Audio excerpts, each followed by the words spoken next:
Hello friends, welcome to our channel. आज हम Netflix original में रिलीज हुई मूवी चोक्ड पैसा बोलता है का रिव्यू करेंगे। सोशल मीडिया में मौजूदा राजनीति को लेकर अपने बोल्ड स्टेटमेंट्स के लिए फेमस डायरेक्टर अनुराग कश्यप ने इस बार पिछले कुछ सालों में हुई सबसे अहम सियासी घटनाओं में से एक नोटबंदी को अपनी फिल्म चोक्ड पैसा बोलता है की कहानी का अहम भाग बनाया है। अनुराग की फिल्मों में भाषा से कई लोगों को शिकायत रहती है। चोक्ड की भाषा संतुलित और व्यवहारिक है। वैसे भी चोक्ड की कहानी मिडिल क्लास कपल की है। चोक्ड नेटफ्लिक्स पर शुक्रवार को 12:30 बजे रिलीज कर दी गई है।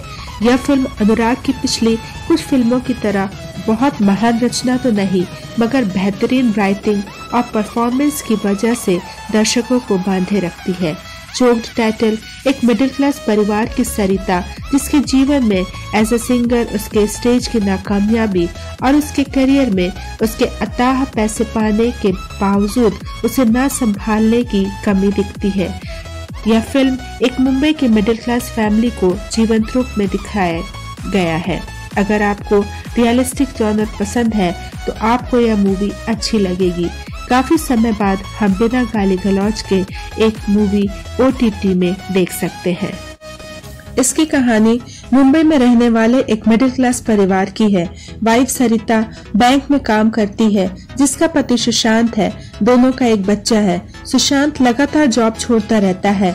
आमदनी का कोई स्थायी जरिया नहीं है। घर चलाने की जिम्मेदारी सरिता पर आ जाती है। इसको लेकर दोनों के बीच अक्सर झगड़े होते हैं। सुशांत म्यूजिक इंडस्ट्री में करियर बनाने के लिए संघर्ष कर रहा है। सरिता कभी गाना गाती थी, मगर अब गाने की बात आते ही उसकी तबीयत बिगड़ जाती है। इसके पीछे एक घटना है जो कहानी में सस्पेंस की छौंक लगाने में मदद करती है। इस घटना के फ्लैशेस बीच बीच में आते रहते हैं। पति पत्नी की इस कहानी में पहला ट्विस्ट तब आता है जब एक रात सरिता के किचन की नाली जाम हो जाती है।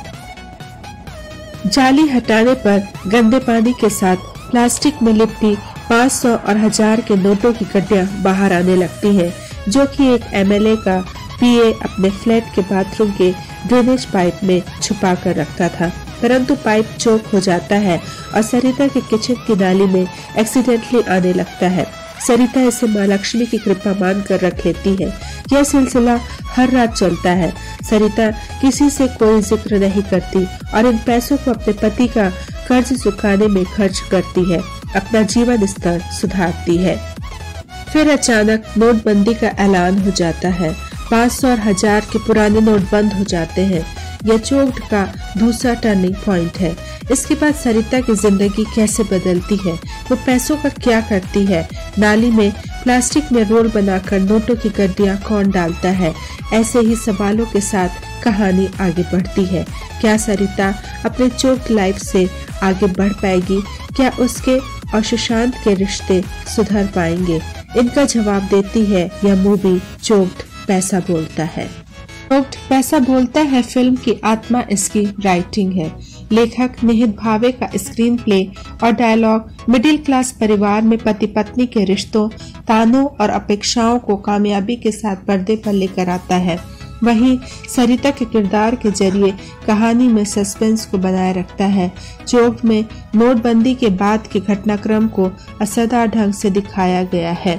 देश की राजनीति को लेकर आम जनमानस की सोच को भी दृश्यों के जरिए दिखाने की कोशिश की गई है। संवादों में मराठी और मलयालम भाषाओं का इस्तेमाल सबटाइटल्स के साथ किया गया है, ताकि किरदारों की बातचीत वास्तविकता के नजदीक लगे। फिल्म में सरिता के किरदार में सयामी खैर है। सयामी पहली बार मिडिल क्लास फैमिली की बीवी के रोल में नजर आई है। सयामी ने मिडिल क्लास कामकाजी महिला के किरदार को पर्दे पर जी भर जिया है। उन्हें अपने किरदार के जरिए अपनी अभिनय क्षमता दिखाने का जो मौका मिला, उसका भरपूर इस्तेमाल किया है। सुशांत के किरदार में मलयाली एक्टर रोशन मैथ्यू का यह डेब्यू है। सुशांत का अभिनय ही धारा प्रवाह है। अपने काम को लेकर वो कहीं असमंजस में नहीं दिखते। बाकी सहयोगी कलाकारों में अमृता सुभाष और राष्ट्रीय देशपांडे ने भी प्रभावित किया है। Thanks for watching this video. Please like, share and subscribe to our channel.